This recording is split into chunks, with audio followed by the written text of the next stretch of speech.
Jesus. And I just find this frightening because it's not policed in any way, shape or form. Still censor check. It will come at some point, but it's how it comes. That's what we're fed by the government. I live in the real world. Yeah, so you were saying then, I was quite interested in that. You work like your skin. Yep. Explain that. I work like I'm bankrupt. The reason being, success is not a destination. Mm-hmm. That's not, you don't become successful. Or hold on, let me phrase it a different way. Do you become successful? I personally see it as it's a journey, and you can be successful at that given moment. Tomorrow can change everything. Yeah. You can be successful today, unsuccessful tomorrow. So the mindset for me is never forget what it took to get there. And you've got to keep trying as hard when you're there, because the ladder's just as slippery on the way down as what it is on the way up. Yeah. Potentially even more. So when people use the phrase that I'm successful, my reply is that I'm successful today. Yeah. Let's not forget tomorrow hasn't arrived yet. Yeah, it's almost the same as the sort of saying you're only as good as your last race, aren't you, really, in fitness and in athletics? You can, as soon as you've won that, you're on to the next. So does that mean that are you motivated more by perhaps the fear of failure, or more towards the destination of the next success, as it were? Both. Okay. I'm on a journey. Thank God that I've managed to complete certain aspects of that journey so far. I see, as long as I live, I'll always work. I don't ever see any reason why I would not work. I enjoy what I do. I love what I do. It gives me great satisfaction in what I'm doing because I'm changing people's lives. Mm-hmm.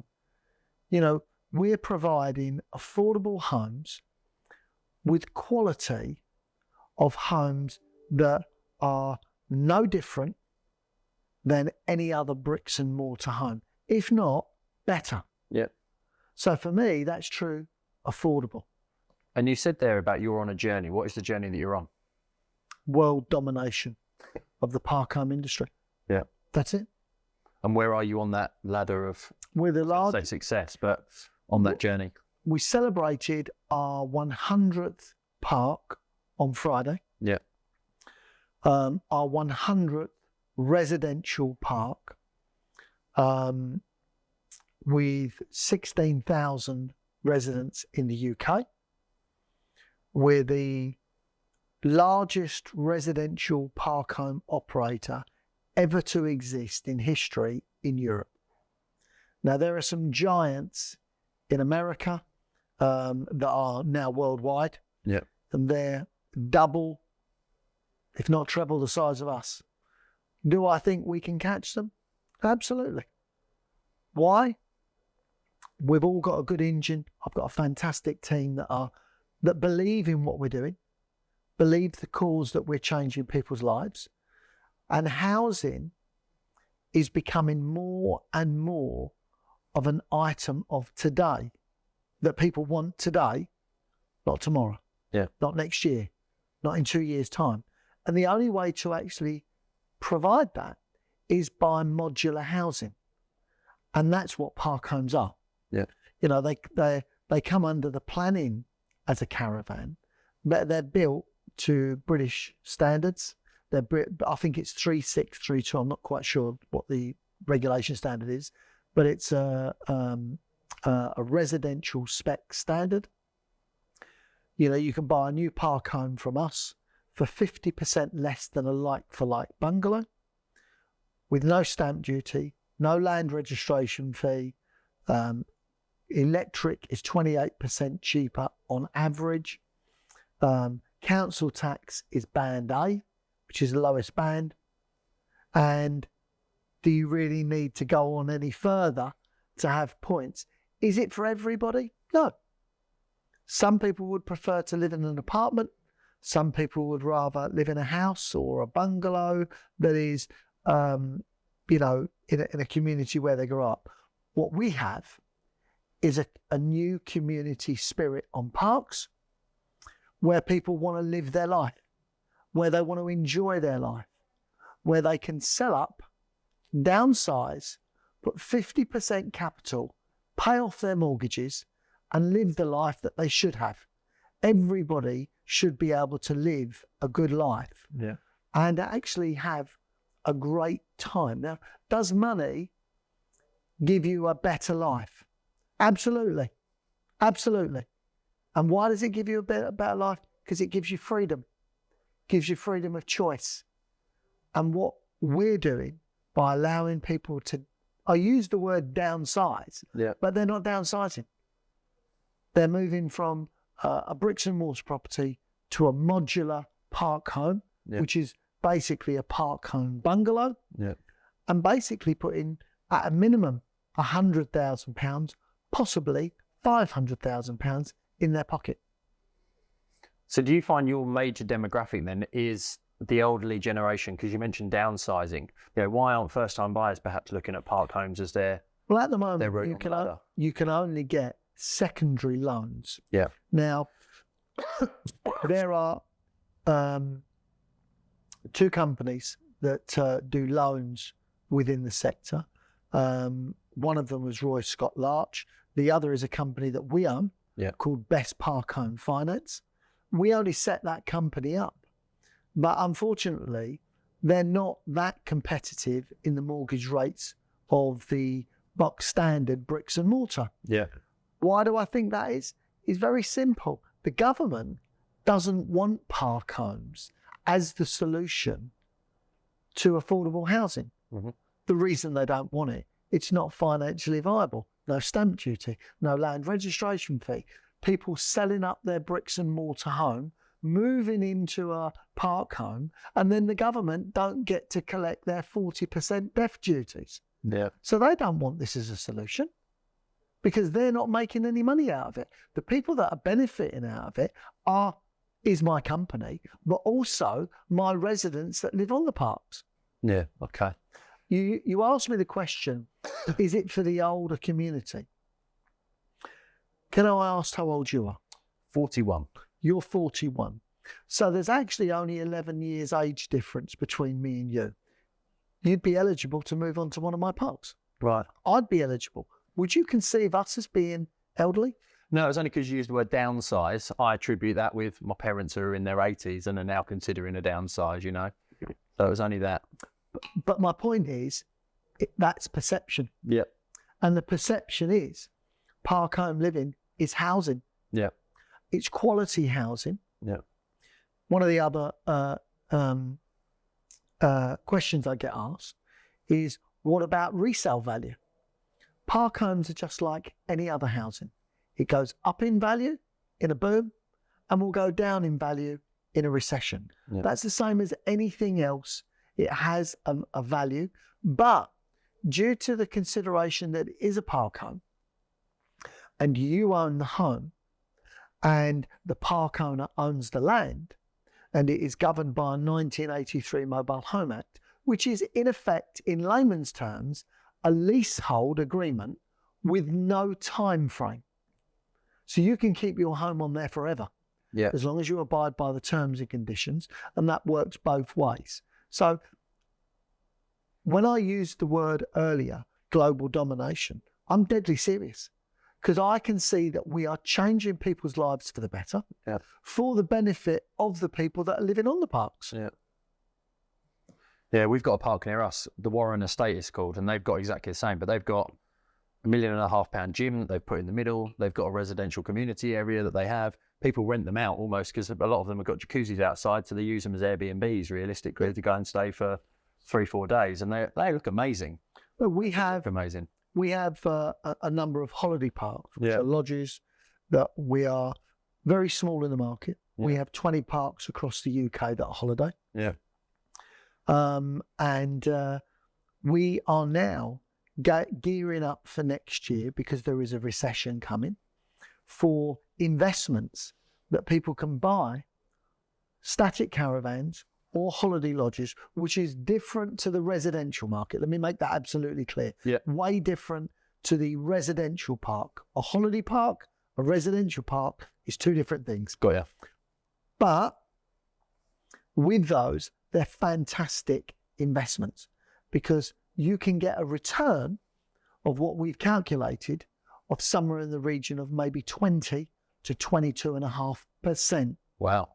Crazy stuff. Yeah, compared to the standard of buy-to-let. Absolutely. Yeah. But the reason that it works is you buy a static lodge for, say, £120,000, hypothetically. Yeah. You can obviously purchase that on a loan. We have finance agreements available, but you can purchase that. You only need to return £28,000 a year to cover your costs and leave you a 22%. Yeah. That's huge. Think about it. Yeah, yeah. We're only talking about a £25,000 return. Yeah. 25,000. Yeah. This is if you manage it yourself. Yeah. Right? £25,000. How does that work out? That works out that you need to rent it for less than £570 a week. So in the high season, Around a month, yeah. in the high season, you'll get £1,250 a week. A week, yeah. In the low season, you'll get maybe £100 or £200 a week. Yeah.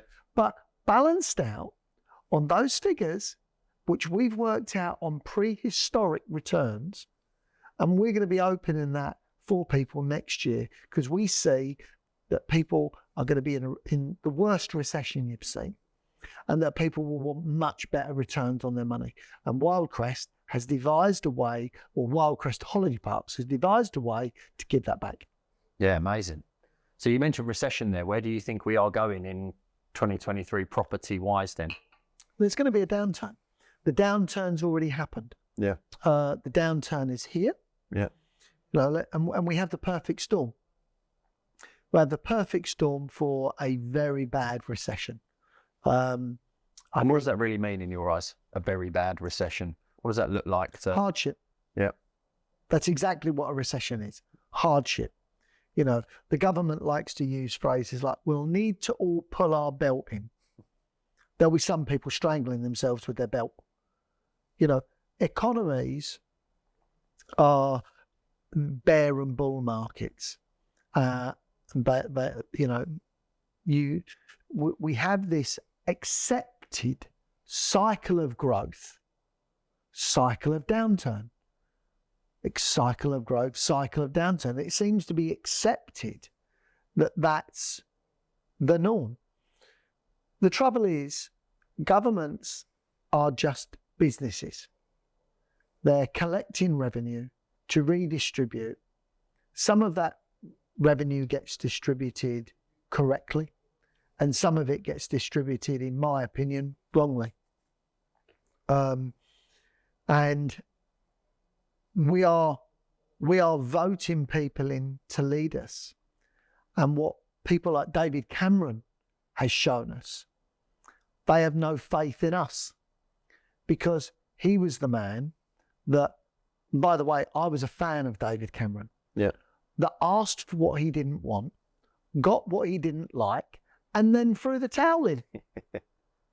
Imagine a boxer doing that, who trained hard to win people over, got in the ring, didn't like the fighter that he'd picked, didn't like the fight he was having, and then walked over his corner and said, throw the towel in. He'd never fight again. Yeah. He gets a knighthood. I'm sorry, but that doesn't work well for me. You know, the success of a great person is accepting our failures, learning from them and moving on, not throwing the towel in.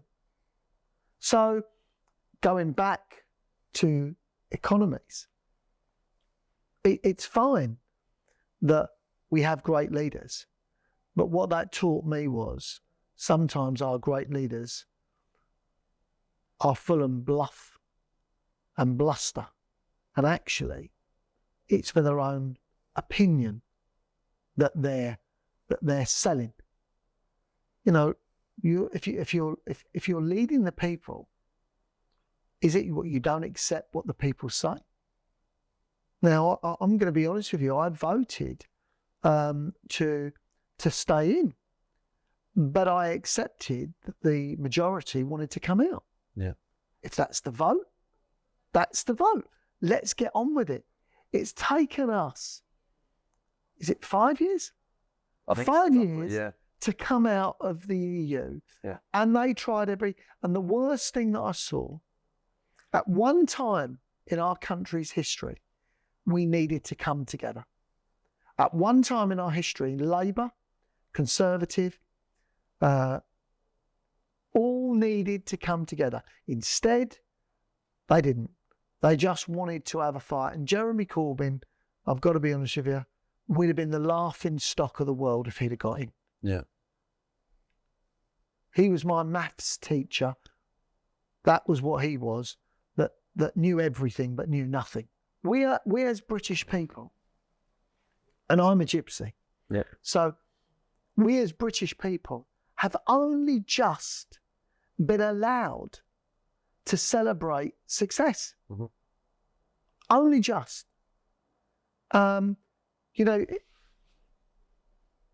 It was frowned upon to talk about money. It was frowned upon and, considered vulgar. It wasn't until we had the social media display, that's the best way to put it, display of wealth that came around the world, that we've then started to have people like yourself, like me, that actually are not worried about talking about it. Am I having a bad day? Am I having a good day? It's not all rosy in the garden. And people forget you have to put a lot of manure around the roots to get a great smelling rose. You have to take the good with the bad. Yeah. But it's not all grey sky. It's not all grey skies and doom and gloom. Yeah. Actually, we only need to be successful once to get us on the right path. What was our staple diet? EastEnders and Coronation Street. America had Cheers, had Friends. Everything was more upbeat. So now I think as British people, we are turning the phase. Yeah. So we work, a lot of my listeners are advisors, so mortgage, insurance, financial advisors. And we're in a money-based industry. We're putting people into, the biggest financial decision of their lives. We're covering them with life insurance, critical illness, income protection. We're making sure they're safe and secure as a family. But yet there's still a negative towards talking about money or the success of your own business, or, they'll talk about the value of mortgages they've done that year, but they won't actually talk about the income that they've personally earned as an advisor. It's almost still frowned upon. Yeah, but number one, people are frightened. Yep. People are frightened to talk about wealth. They're frightened the tax man. They're frightened that the revenue are going to perceive it as something else, because the revenue actually wants to tax anybody that it feels has done well, because that wealth should be taken from them and spread elsewhere. Can I be honest? I'd happily give more. I'd happily give more if I saw there were better people giving it away. Yeah. Because, I don't agree with just giving. I believe in teaching. Because that old synergy of, give a man a fishing rod and he'll feed his family, give him a fish and he'll die in one night, is absolutely true. And I don't think that happens enough. Yeah. I get as a gypsy, I am absolutely the person that should not have got anywhere near to the position that I'm in now. Is that position a good one? I say to everybody, it's not, but it's the position I chose. It's the work ethic that I put in.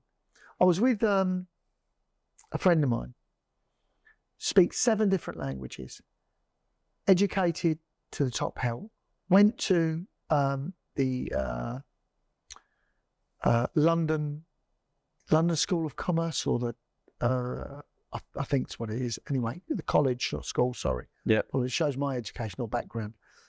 And we were in a cab, and he's got a very, very, very well-paid job. And the cab journey come to £190. We were in the cab for about an hour, maybe an hour and 15 minutes. And I paid, and I said, my God, I said, that was expensive. He said, really? I said, yeah. I said, I think it was expensive. I said, he makes a fortune. Well, how'd you work that out? I said, well, hold on. I said, how much do you make? He went, I make £12,000. He was quite proud about it. A month. Now, £12,000 a month is a lot of money. Yeah. Let's not kid ourselves here. That's a lot of money. That's 168. Yeah. It's a lot of money. Yeah. I said to him, I said, that cab driver makes double what you do. But no, he doesn't. He said, he does. I said, if he does 4 trips a day, just 4, that's £800 a day. Yep. £800 times 7 if he puts the work effort in. Because, by the way, he's only working 5 hours or 6 hours. Now, all of a sudden, if I'm not mistaken, 8, 16, 24, 32, 40, 48, 56. Let's hope my maths right. 56. 56. 56 £5,000 a week. times, 4.3 weeks in a month. Yep. Right? So we're now talking 25,000 plus. Yeah. He's a cab driver. So what that told me, because we never stop learning, it's not what you do. It's the effort you put into what you do. Does that make sense? Yeah, 100%. It's the effort that you put into it. So for me, what that learned me was, I wouldn't care what I was doing, what I weren't. Whatever I'd do, I'd give it 110%. And you said that you were, obviously you're a gypsy, and you should be the last person to get to the position that you've got into. Yes. What's been that journey to go from where you were? How did you get out of, gypsy life, as it were, and then transition into this destination that you're at currently? Okay. The most important thing is to always have an open mind. Always look at both sides of the story. Mm-hmm. If you're sitting down at a meeting, don't never go in there with a prescribed view of what it is. Go in there with a prescribed view of what you want. Yeah. Definitely. Yeah. But don't go in there with a prescribed view of how the argument or how the debate's going to be. Because do you know what? The other person may have a better route for you. Doesn't mean to say you don't want to go to that journey, because that's what your view is. That's where you want to go. But don't go in there with your view nailed to the mast of that's what's happening. This is the way we're doing it. And the reason that we have a great company here is everybody has their view. We all put it together in the pot and we work those views forward. For me, what helped me on my way, real simple. Persistence, consistency, that's all. And I could tell you about some very hard times. It's well documented. Very, very hard, very difficult times. Did they make me a better person? No. No. Anybody that says pain makes you better or makes you stronger, well, I'd rather be born in Prince Charles' shoes than the gypsy on the side of the road, because I've met a lot of people that should be very, very successful and wealthy.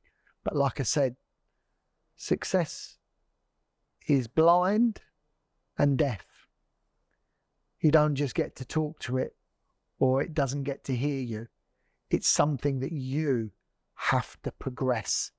You have to guide it. You have to nurture it. It's like a business is like a kid. How did you get into the park home arena? Who better to buy a caravan from than a gypsy? I was born and bred, live in them, brought up in them, up until my teenage years. and I still lived in a mobile home up until I was 18. But did it start as my passion? I think it did actually, yeah.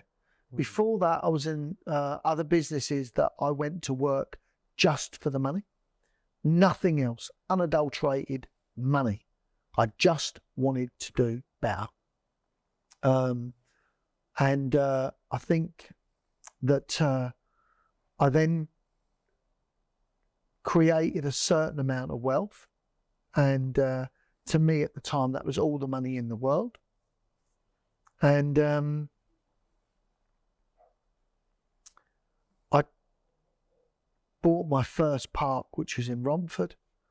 And I found something that I was not only good at, I was a natural at. And when people say, oh, was that your successful moment? I had a number of great successes.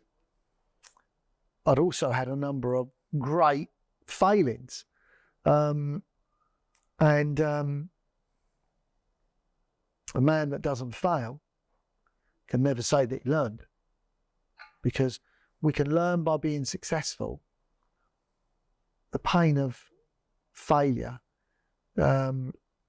carves notches out of you, and the deepest cuts are the ones that you remember. And I'll be honest, I wouldn't wish pain on anybody, because sometimes that pain can be so hard. We've all been in difficult places but I've been in positions where I genuinely didn't have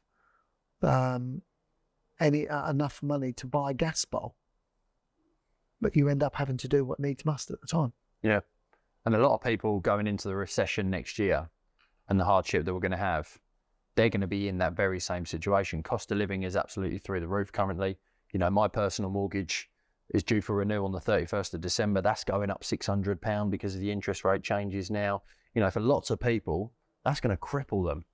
So if they're in that situation based on the experiences that you just mentioned, how do they get themselves out of that? If people act now, and that doesn't mean draw up the drawbridge and stop spending. Yeah. Okay. That's what we're fed by the government. That's what the government says we need to do to bring inflation down. It's about cutting our cloth accordingly. Yeah. So for me, and we're already looking at the recession now, how can we improve what we do cost effectively? How can our residents improve what they do cost effectively? And it's about making your pound stretch further. Now, for me, inflation is something that can affect me, doesn't affect me, does affect me. It's something that's sort of out there in the atmosphere that we all know exists. But if you ask 5 people, they'll all give you a different version of what inflation is. If we use the word so flippantly every day, should we not be using it in different effects? I live in the real world. What does a loaf of bread cost me? Yeah. How much does it cost me to earn that? And do you know what it all refers back to? It's time. How much time are you willing to put into something to earn that, to pay for that? So your loaf of bread or your loaf of milk actually costs you more of your life, costs you more of your time. That's how I see inflation. Because if I saw it any other way, it would be just a monetary transaction. Yeah. Which is how the government writes it up. And I'm not a conspiracy theorist, but all of these things that are put in place, I don't see are put in place for us. No. Let me emphasize this to you. Yeah. One of the greatest things I think that this country did was bring in the national pension. Would you agree? I don't know enough about it to comment. Well, we have a lot of people that have got to the end of their life that can't afford to live. Yeah. And I don't think that it's right that they should live in poverty. Agreed. And I don't think that they should live not being able to feed themselves. Do you agree with that? Yeah. So from that point of view, a pension was a fantastic implementation from the government. And the government in approximately 1900 or 1901 or 1897, in that era, brought about the pension. And they said, we are sick to the back teeth of people not being able to afford to live, and we are going to give you free money, which is a pension. How great's that? Yeah.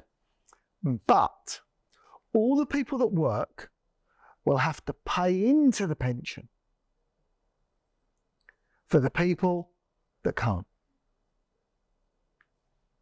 I get that. I think yes. Okay, good.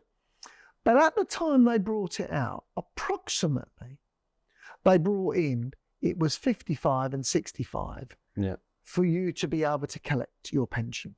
But in the 1900s, the death rate was 45. Yeah. So they actually were collecting money without giving it out. Yeah. That's why David Cameron, which I thought was right on this view, tried to bring up the level of the retirement age, because we've now in a position where people are living longer. Yeah. And you've got less people paying in and more people taking out. Yeah. And that's not conceivably for it to carry on. So they've got to find a solution. So all of these things start off for quick wins. Yeah. One of the problems we have in this country, and I don't particularly know how we're going to overcome it, is we have a 5-year term for a government.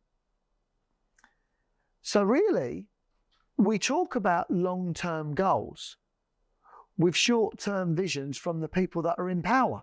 Yeah. So they've got a very difficult job, because they can set a long-term goal up, but in 5 years, the new head of the policymakers comes in.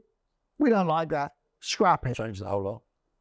So it's very difficult for an economy to get traction. Same as what Donald Trump did with Obama, and the same as what Joe Biden. Joe Biden has undone what Trump's done. Yeah. So forget about whether you like or hate them. They've all gone about undoing what the other one did. Yeah. Very difficult. Consistency, as you mentioned earlier. And in any good business, Yeah.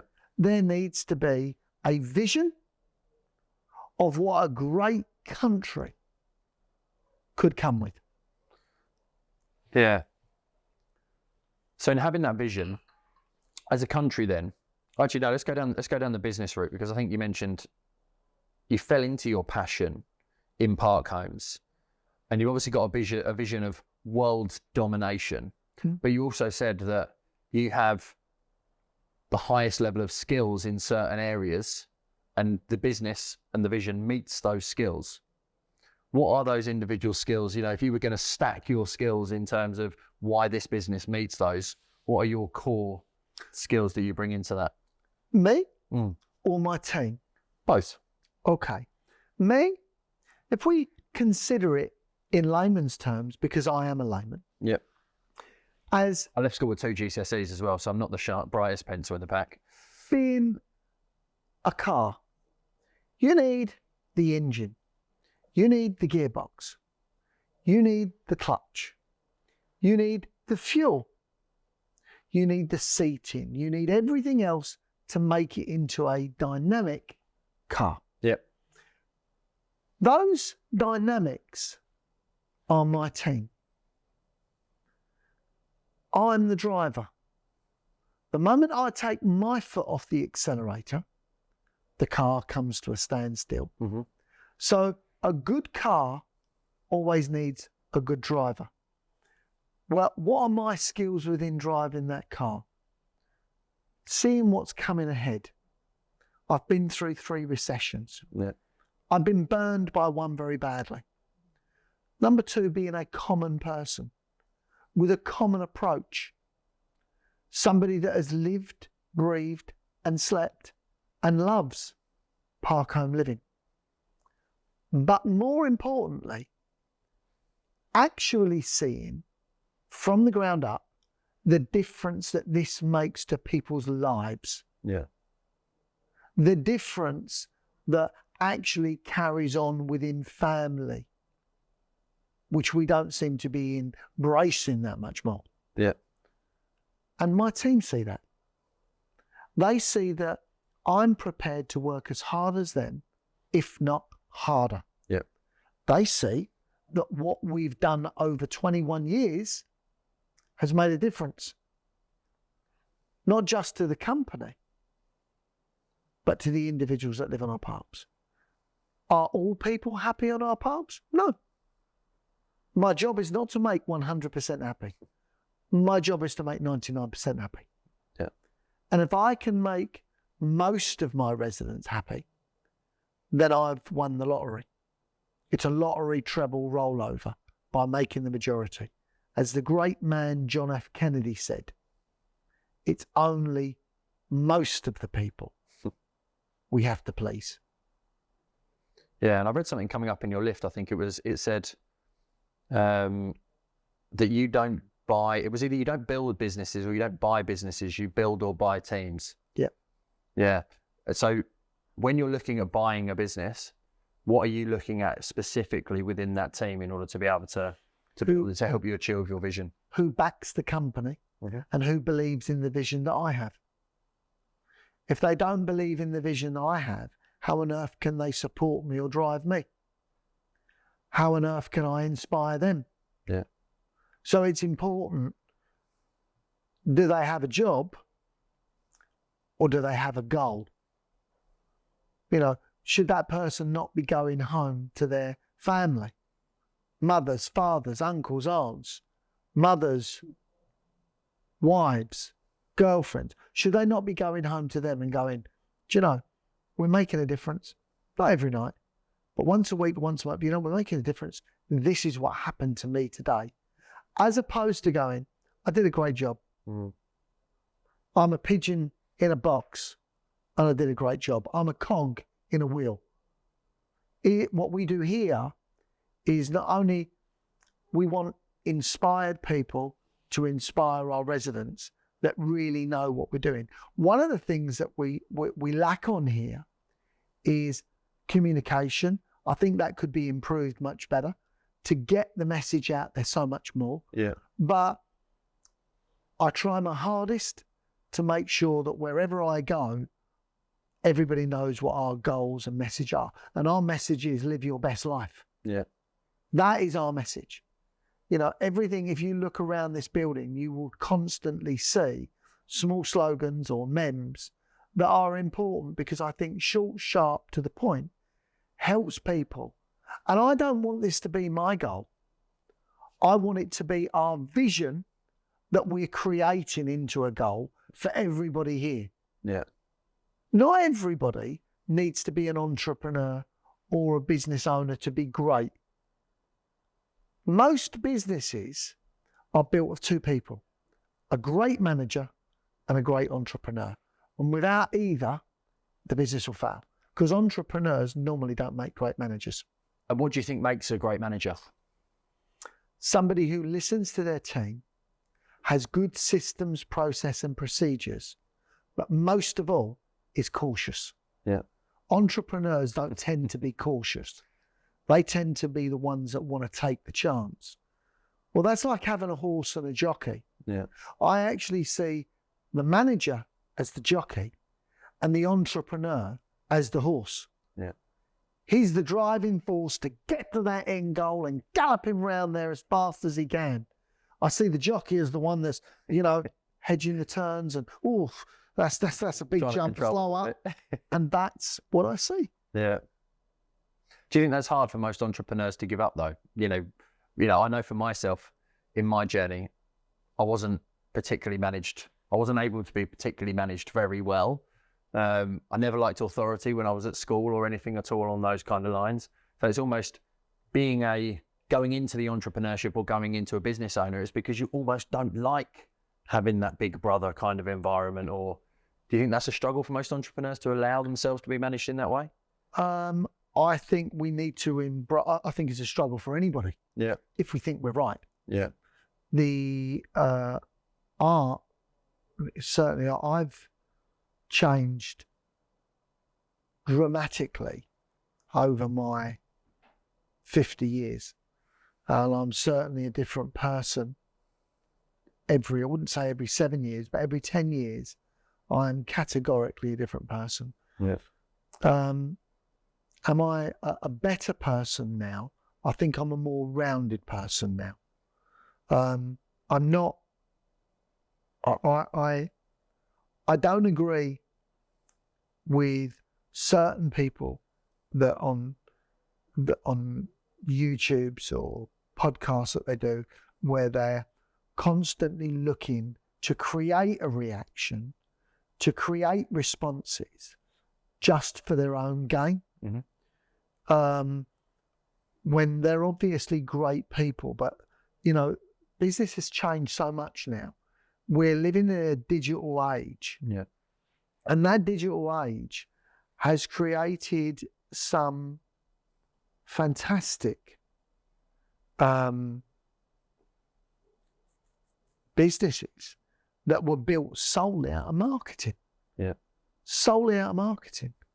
Like, whoever thought that we would want to see YouTube stars in a boxing match rather than a trained athlete who's gone to the Olympics?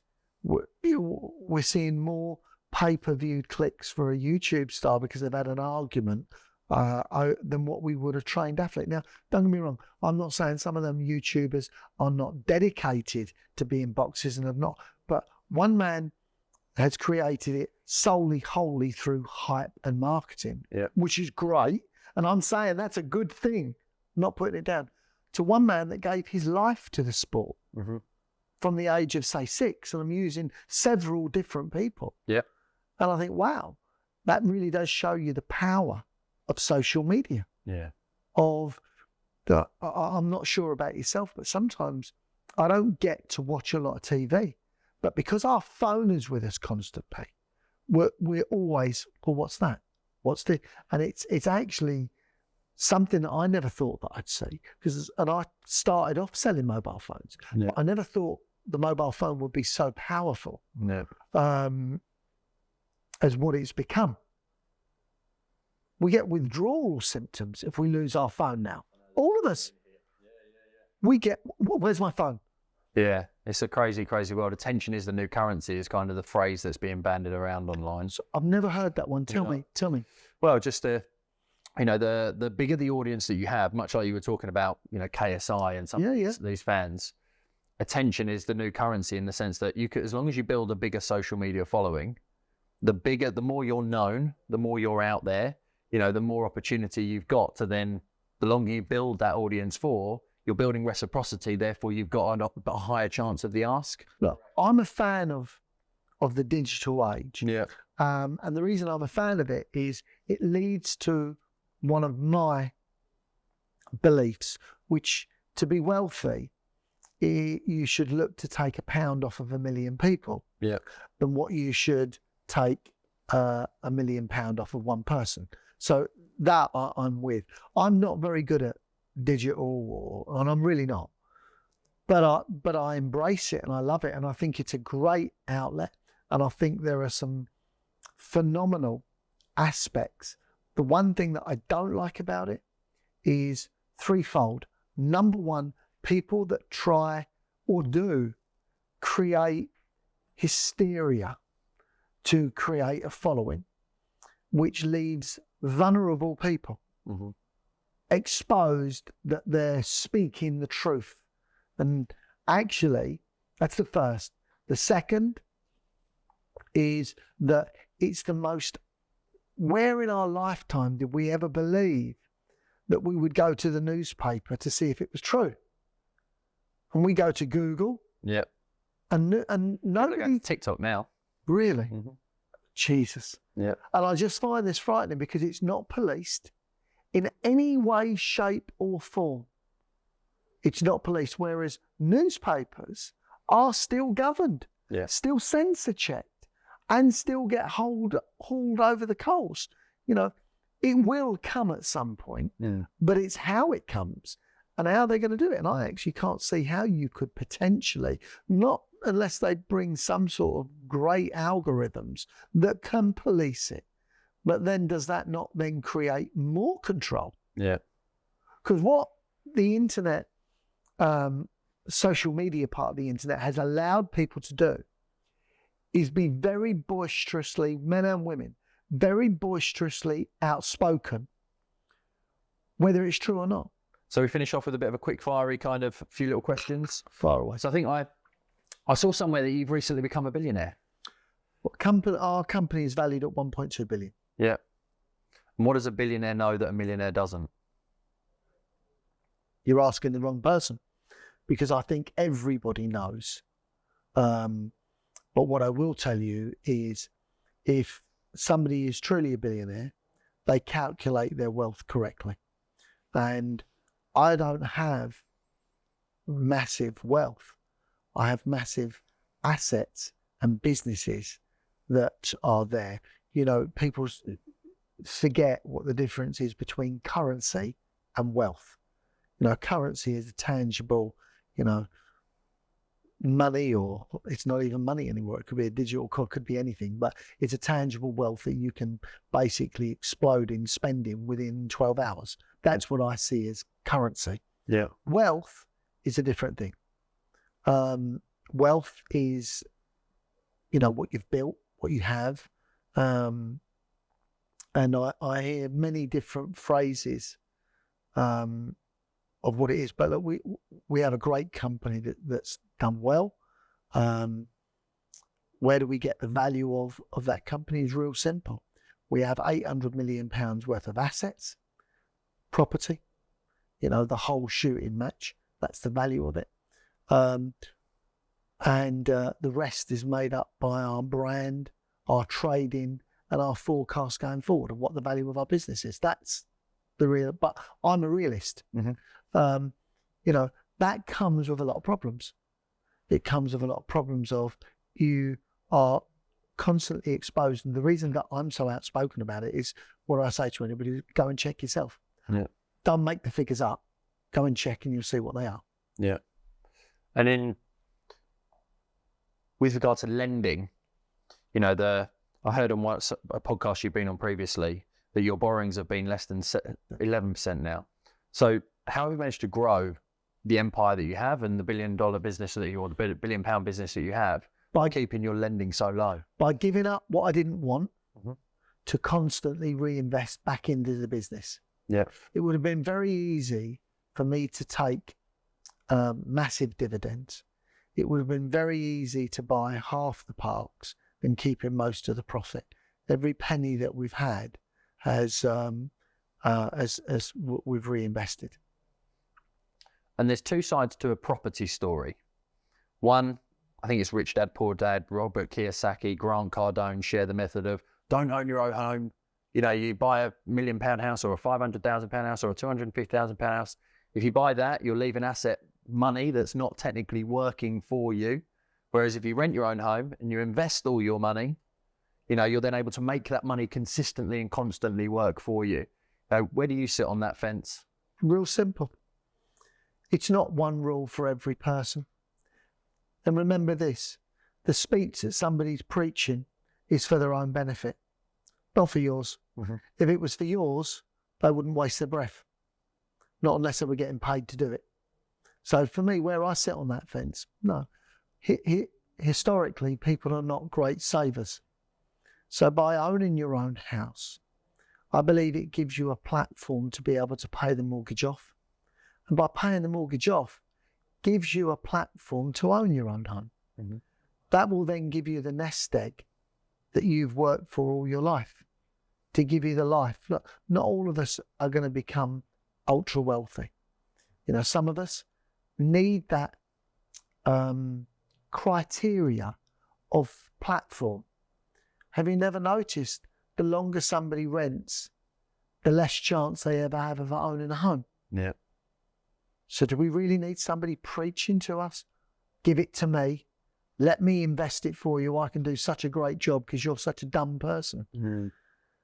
That to me just doesn't sit well. You know, we go to people for advice. We pay for that advice. You have to make the decision of whether it's right for you. I think Rich Dad, Poor Dad is one of the greatest books written because I think it's honest. Mm-hmm. I think it's truthful. But there is a point in there that I don't think many people have picked up on. You can have a poor dad. It doesn't mean to say that you have to live like a poor dad. You can still take the advice of a rich dad. And that's what that book actually did. Yeah. Now, poor, in my view, is a mental state that we're forced into. And if you perceive yourself as poor, you will conceive yourself as poor.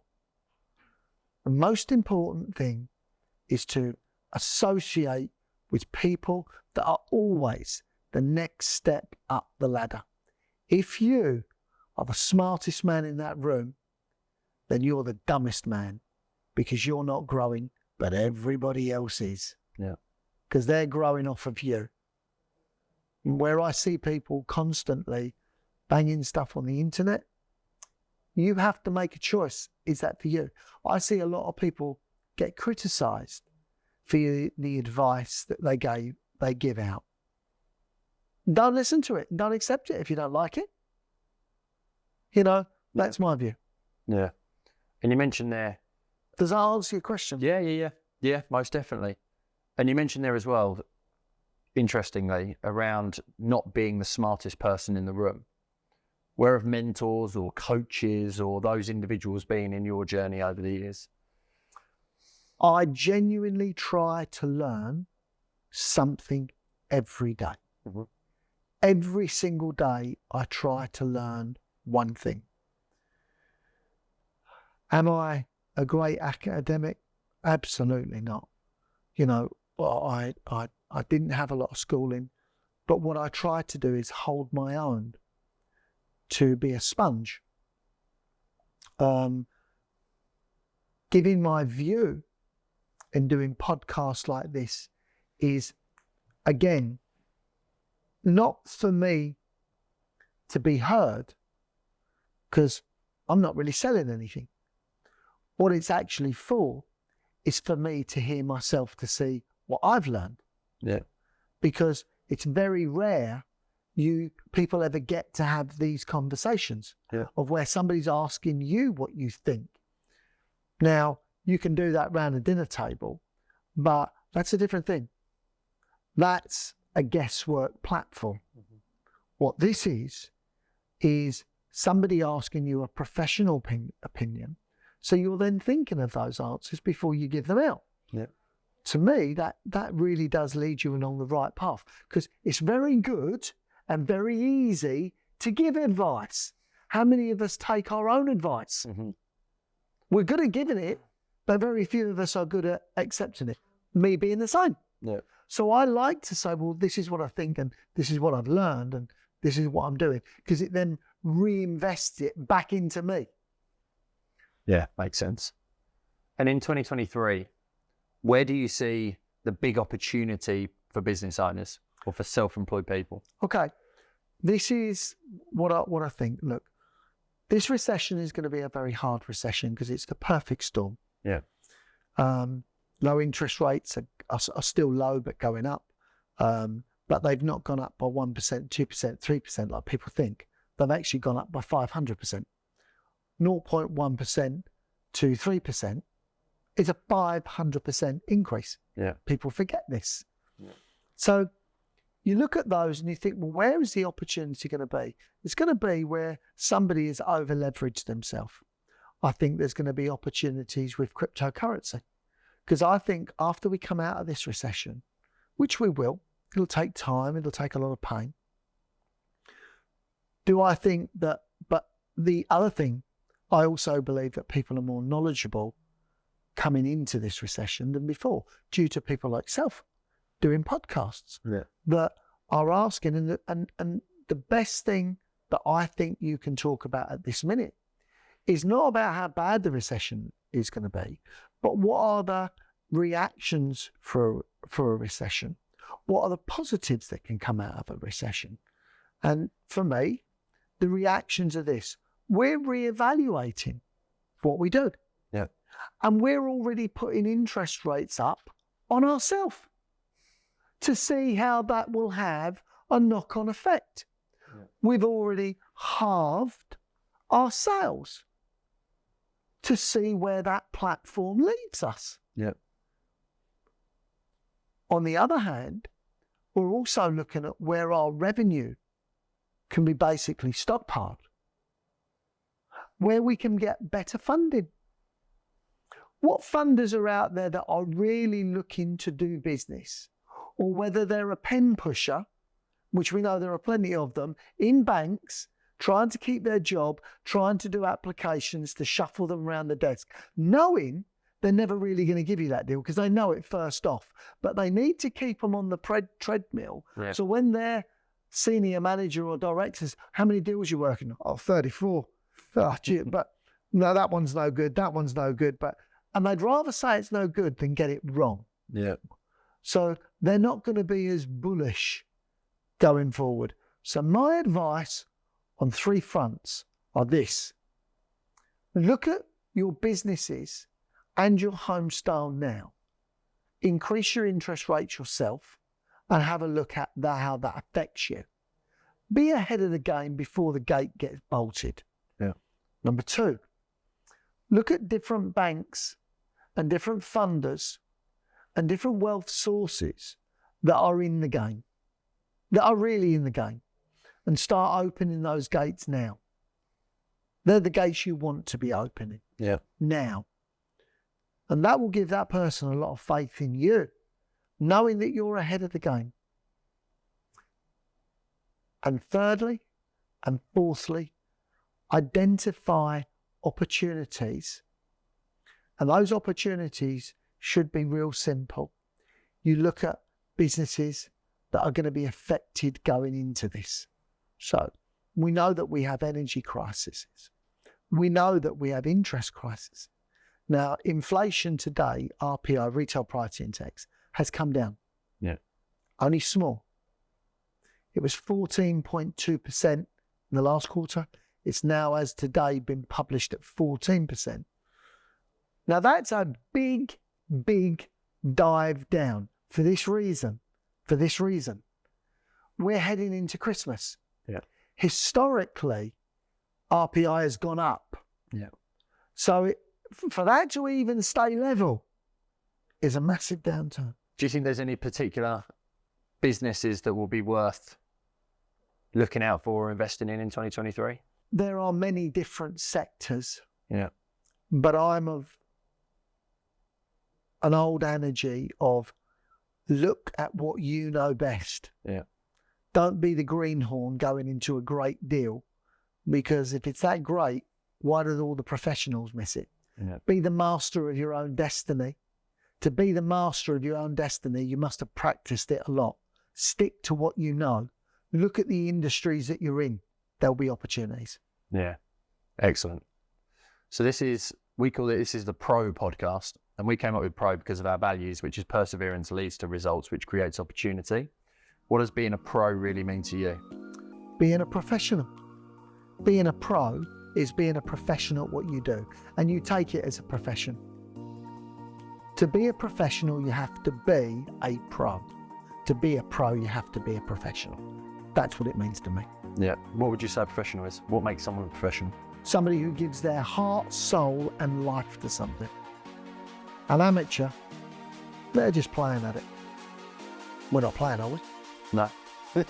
Not today. Thank you, Alfie. Really appreciate your time. Thank you.